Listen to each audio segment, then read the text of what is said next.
پیسے جو تھے وہ لا کر حضور صلی اللہ علیہ وسلم کو دیے. حضور صلی اللہ علیہ وسلم نے ابوبکر صدیق، حضرت عثمان اور دیگر صحابہ کی ذمہ داریاں لگائیں. انہوں نے جا کر کے سامان خریدا اور وہ دیا. اس کو جہیز کے لیے دلیل بنانا بالکل صحیح نہیں ہے اور نہ ہی ایسی دلیل. ہاں اگر کسی جگہ داماد غریب ہے اور لڑکی والے تھوڑے سے امیر ہیں تو وہ بطور تعاون کر سکتے. ہمارے زمانے میں جہیز کیا ہے؟ ہمارے زمانے میں جہیز یہ کہ باقاعدہ اس کی نمائش ہوتی ہے، گھر میں کمرے میں لگایا جاتا ہے، پھر ساری محلے کی عورتیں آ کر دیکھتی ہیں، پھر اس سے عیب بھی نکالتی ہیں، اس کی تعریف بھی کرتی ہیں. اس سے ایک غریب باپ جو ہے وہ اس ظالمانہ رسم کی وجہ سے وہ پھر قرض لیتا ہے، سود پہ لیتا ہے، کہیں سے اٹھاتا ہے، قرضہ اٹھاتا ہے، کیا سے کیا کرتا ہے، وہ اپنی بیٹی کو جہیز دیتا ہے. اور اگر لڑکے والے مانگتے نہیں بھی ہیں تب بھی وہ اس ڈر کی وجہ سے جہیز دے رہا ہوتا ہے کہ کل کو میری بیٹی کو تانا نہ ملے. ایک اسلامی اور ایک مسلمان معاشرے کے لیے اس سے بڑی افسوسناک بات ہو ہی نہیں سکتی ہے کہ ایک مسلمان لڑکی کو محض ایک ہندوانہ رسم کی وجہ سے تانا ملے اور وہ خودکشی کرے. جی بہت شکریہ، آپ نے تفصیل سے بتا دیا. میں یہ بات ایک اور بھی ایڈ کرنا چاہوں گا کہ جو حضرت فاطمہ الزہرا رضی اللہ عنہا کو جو جہیز آپ صلی اللہ علیہ وسلم نے دیا تھا تو وہ تو ضروریات کی کچھ چیزیں تھیں، چند ایک چیزیں تھیں ضروریات کی. بالکل ایسا ہی. اور آج کل جو جہیز ہے وہ تو ایک رسم بن چکی ہے اور ایک بوجھ ہے جو جس کے تلے دب کر جو ہے وہ پھر خواتین جو بیاہی جاتی ہیں وہ اس کے تلے جو ہے دب کر زندگی گزار رہی ہوتی ہیں. اور یا جو ہے ان والدین کے لیے عار کا باعث ہوتا ہے کہ جو نہیں دے سکتے لیکن وہ قرض لے کے جو ہے وہ جہیز دیتے ہیں مجبوراً. اور اس میں ایک بات آپ کو اور ایڈ کرتا چلوں ناظرین کے لیے کہ عموماً ہمارے ہاں 3 لاکھ 4 لاکھ 5 لاکھ 10 لاکھ کا جہیز ہوتا ہے. ہوتے کون ہیں استعمال کرنے والے؟ ایک میاں اور ایک بیوی. وہ 10 لاکھ کا جہیز کتنا عرصہ استعمال ہوگا؟ 2-3 سال وہ سارا سامان جہیز کا استعمال نہیں ہوتا. پھر سال گزر جاتا ہے، اس پہ زکوٰۃ آ جاتی ہے. اب یہ ہوتا ہے خالص بیوی کی ملکیت، کیونکہ اس کے والد نے اس کو دیا ہوتا ہے. بیوی کی ملکیت ہوتی ہے. عورتیں ویسے ہی کمزور ذہن کی ہوتی ہیں، ان کا ذہن ہی ادھر نہیں جاتا. جب سال بعد ان کے اوپر زکوٰۃ آ جاتی ہے تو وہ زکوٰۃ ادا ہی نہیں کرتی کیونکہ ان کو اس چیز کا پتہ ہی نہیں ہوتا. تو جب زکوٰۃ ادا نہیں کرتی تو وہ پھر اللہ کی طرف سے بھی وہ مال ایک قسم کا سمجھو کہ وہ زکوٰۃ ادا نہ کرنے کی وجہ سے گندا ہو جاتا ہے اور بے برکت ہو جاتا ہے. بے برکتی جو پھر لڑائی جھگڑے جو ہوتے ہیں یہ پھر اولاد کی نافرمانی، پھر یہ جی بات طلاق تک اور کہیں قتل تک بھی بات. جی بالکل. اچھا، آپ نے اس سلسلے میں جو کردار ادا کیا ہے شادی بیاہ کی جو غیر شرعی رسومات ہیں اور اس حوالے سے اور پھر اس کو ختم کرنے کے حوالے سے اور پھر سنت کا طریقہ جو شادی کا ہے اور اس کو مزید جو ہے آپ نے سنت کو زندہ کرنے کے لیے جو کوششیں کی ہیں اس حوالے سے آپ ذرا بتائیے ناظرین کو. جی الحمدللہ، یہ اللہ کا فضل ہے. میری کوئی کمال نہیں ہے اور نہ ہی میں کوئی اتنا وہ ہوں. اللہ کا فضل ہے. اپنے خاندان میں اپنے معاشرے میں آواز اٹھائی ہے، بکس بھی لکھی ہیں اور بیانات بھی کیے ہیں اور مختلف انداز سے میں نے انفرادی طور پہ بھی لوگوں سے بات کی ہے.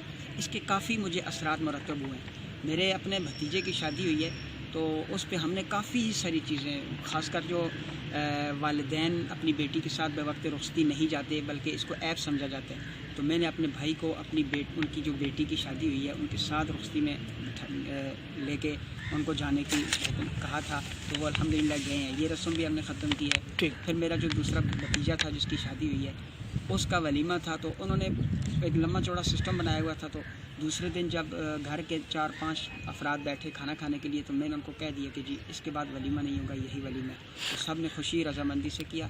چونکہ وہ قرضہ لے کے ولیمہ کرتے تو میں نے اس سب سے اس کو ختم کیا. اس طرح اور بھی میں نے بہت ساری جو رسومات ہیں ان کو ختم کرنے کی حتی الوسط کوشش کی. اچھا، تو آپ کی جو کاوشیں ہیں، کوششیں ہیں، جو آپ کی جدوجہد ہے اس حوالے سے، اس کے کچھ اثرات پڑے ہیں اس سوسائٹی پہ، آپ کیا سمجھتے ہیں؟ جی الحمدللہ، میں نے اسلام آباد میں بھی ابھی ایک شادی کروائی ہے کچھ عرصہ پہلے، تو وہ بالکل مکمل اسلامی طریقے سے ہوئی ہے. تقریباً اس پہ ٹوٹل 20-22 ہزار روپے خرچہ ہوا ہے. نہ جہیز ہوا، نہ بارات ہوئی ہے، نہ کوئی مہندی کی رسم ہوئی ہے، نہ کچھ. بس گواہوں کی موجودگی میں ایجاب و قبول ہوا ہے اور لڑکی کو رخصت کر دیا گیا. تو اس طرح ابھی انشاءاللہ 1-2 میری کاوشیں ہو رہا ہے. ایک بھرکو کے علاقے میں انشاءاللہ وہ بھی میری کاوش ہے کہ اور وہ دونوں خاندان بھی آپس میں بالکل ایگری ہیں کہ ہم مکمل اسلامی طریقے سے شادی کریں گے. ایک یہاں پہ G11 کے علاقے میں انشاءاللہ وہ بھی ہم کوشش کریں گے کہ ان کی شادی بھی کہیں سے رشتہ ہو جائے. تو آپ کیا سمجھتے ہیں سوسائٹی میں سنت طریقے کو جو ہے اس کی یعنی سنت کو عام کرنے کے لیے آپ کیا سمجھتے ہیں کہ کون سے ایسی رسومات ہیں جو غیر شرعی ہیں اور سنت طریقہ آپ کے خیال میں جو ہے شریعت مطہرہ میں سنت طریقہ جو شادی کا ہے وہ کیا ہے؟ دیکھیں جی، شادی کے اندر سنت طریقہ یہ ہے کہ جوڑ کا رشتہ مل جائے، جوڑ کا رشتہ مل جائے، زبانی عہد ہو، منگنی کی جس کو کہتے ہیں زبانی عہد ہو، کوئی اس میں فنکشن نہ ہو، کوئی پروگرام نہ ہو. اگر منہ میٹھا کرنے کے لیے چھوٹا موٹا پروگرام ہو تو کوئی حرج بھی نہیں ہے، لیکن لمبا چوڑا پروگرام لاکھوں خرچہ کرنا کوئی ضرورت نہیں ہے. اس کے بعد گواہوں کی موجودگی میں ایجاب اور قبول ہو، اور ایسا مہر مقرر ہو جو دیا جا سکے. ایسا نہ ہو کہ لاکھوں میں مہر مقرر ہو جو دیا بھی نہ جا سکے. یہ قرآن پاک میں اللہ رب العزت فرماتے ہیں وَآتُوا النِّسَاءَ صَدَقَاتِهِنَّ نِحْلَةً، کہ مہر اپنی عورتوں کو خوش دلی سے دے دیا کرو. تو یہ مہر کی ادائیگی بہت ضروری ہے. اس کے بعد ولیمہ ہے وہ حسب توفیق ہے، حسب استطاعت ہے. جو انسان کی استطاعت ہے اس سے ہٹ کے ولیمہ نہیں ہونا چاہیے. صحیح. لوگ قرضہ لیتے ہیں بینکوں سے، سود پہ قرضہ لے کے بڑے بڑے ہوٹل بک کر کے شادی ہال بکس کرتے ہیں، اس میں ولیمے کرتے ہیں. یہ چیز شرعاً کوئی جائز نہیں ہے، یہ رسومات ہے. جہاں تک رسومات کی بات ہے وہ یہ ہے کہ جہیز، بارات، مہندی، مائیوں اور اسی طریقے سے یہ جو باقی جتنی چیزیں ہیں اس میں یہ ساری چیزیں رسمیں ہیں. یعنی یہ آپ سمجھتے ہیں کہ یہ ہندوانہ رسمیں ہیں اور ہمارے سوسائٹی کے اوپر جو ہندوانہ کلچر کے اثرات ہیں. کلچر چونکہ ہم تقسیم ہند سے پہلے مکس رہتے تھے، پڑوسی مسلمان، پڑوسی سکھ یا سارے جو جب تقسیم ہند ہونے کے بعد ہم الگ ریاست بن گئے، ہم مسلمان الگ ہو گئے ہیں، لیکن ہمارا وہی کلچر چل رہا ہے، وہی سسٹم چل رہا ہے، وہی سوسائٹی کا وہ سارا اثر چل رہا ہے. باقاعدہ سے ہم نے اسلامی طریقے سے اس کو پروموٹ نہیں کیا ہے جس طرح شادی بیاہ میں ہونا چاہیے. اچھا، ویسے رسول اللہ صلی اللہ علیہ وسلم کے ارشادات سے بھی معلوم ہوتا ہے کہ یہ جو جتنا کم مہر ہوگا اتنی برکت زیادہ ہوگی، برکت زیادہ ہوگی نا. اچھا، تو حضرت آپ یہ بتائیے کہ گورنمنٹ سے آپ کا کیا مطالبہ ہے اس حوالے سے؟ آپ کیا کہنا چاہیں گے؟ گورنمنٹ کو کیا کہنا چاہیں گے؟ جی، اصل کام تو یہ گورنمنٹ کا ہے. ہمارا کام علماء کا کام تو ہے بتانا، لیکن اصل کام یہ گورنمنٹ کا ہے کہ گورنمنٹ ایک ایسا قانون لے کے آئے، گورنمنٹ ایک ایسا قانون لے کے آئے کہ وہ شادی بیاہ میں جو فضول قسم کی رسومات ہیں، فضول خرچیاں ہیں، فضول کھانے ہیں، آپ یقین کریں کہ ایسے کھانے ضائع کیے ہوئے دیکھیں ہیں کہ اگر ان کو 1000 بچہ 1000 بندہ بھی کھائے نا وہ ضائع کیا ہوا کھانا، تو پھر بھی وہ کم تو زیادہ ہوگا. اتنے فضول کھانے. تو گورنمنٹ کو چاہیے، میں بذات خود وزیر اعظم اسلامی جمہوریہ پاکستان جناب عمران خان صاحب سے اور قومی اسمبلی کے اندر بیٹھے ہوئے علماء کرام سے، پنجاب اسمبلی اور صرف علماء کرام نہیں بلکہ تمام ممبران پارلیمنٹ سے، جی بالکل تمام ممبران پارلیمنٹ، چونکہ علماء کا ایک کلیدی کردار ہوتا ہے اس معاملے میں، چونکہ یہ شرعی مسئلہ ہے جی، اور اسلامی نظریاتی کونسل سے بھی آپ، بالکل اسلامی نظریاتی کونسل سے، اور ان تمام جو جن کے ہاتھ میں اس وقت اقتدار ہے اور ریاست مدینہ کا ایک نعرہ انہوں نے لگایا ہے، یہ سارے ان سے میری گردمانہ اپیل ہے، گزارش ہے کہ وہ شادی بیاہ کے اوپر ایک ایسا قانون بنائیں کہ جس کے اوپر سب سے پہلے تو جہیز کے اوپر پابندی ہونی چاہیے.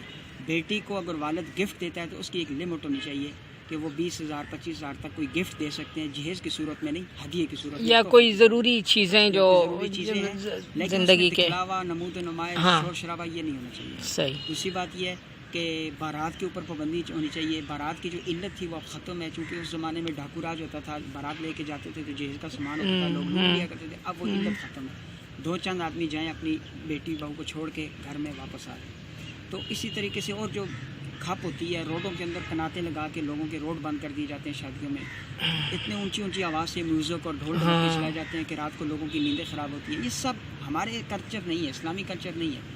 اور اسلامی جمہوریہ پاکستان کے مقتدر جو ادارے ہیں، بالخصوص وزیر اعظم پاکستان، اسلامی نظریاتی کونسل اور دیگر جو اس طرح کے ادارے ہیں، یہ ان کی مذہبی وزارت مذہبی امور ہے جو ان کی ذمہ داریاں ہیں کہ وہ ان چیزوں کو ختم کرنے میں کردار ادا کریں. اچھا، آپ نے آخری بات ایک کروں گا، آپ نے جو ابھی اتنی ساری باتیں کی ہیں اس حوالے سے، یعنی شادی کو عام کرنے کے حوالے سے اور پھر شادی کو کے رسم و رواج کو ختم کر کے ایک سادگی سے شادی کی جو ہے ادائیگی، تو اب آپ دیکھ سکتے ہیں، ہمارے ناظرین بھی کو بھی پتہ ہے کہ یہ جو کووڈ-19 آیا تھا اس کے بعد جتنی بھی شادیاں ہوئی ہیں، میرے یعنی نظر سے جو شادیاں گزری ہیں یا جن میں شریک ہوا ہوں، تو وہ بالکل سادگی کے ساتھ، انتہائی سادگی کے ساتھ انہوں نے یا تو صرف اپنی فیملی کے کچھ لوگوں کو بلایا، یا کچھ جو بہت زیادہ خاص ان کے دوست تھے ان کو بلایا، اور ایک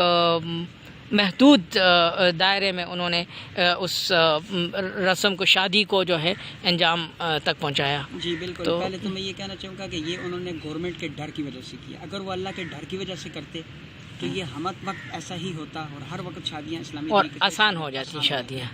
دوسری بات یہ ہے کہ شادی جتنی مشکل ہوگی زنا کے مواقع اتنے زیادہ ہوں گے۔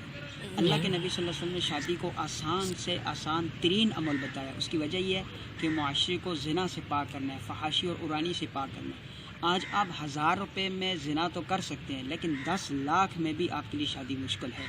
اس کی وجہ یہ ہے کہ شادی جب مشکل ہوئی ہے تو زنا آسان ہے، اور جب زنا کے مواقع بڑھ جائیں گے نکاح مشکل ہوگا۔ اب نکاح کو آسان کریں گے تو زنا کے مواقع کم ہوں گے۔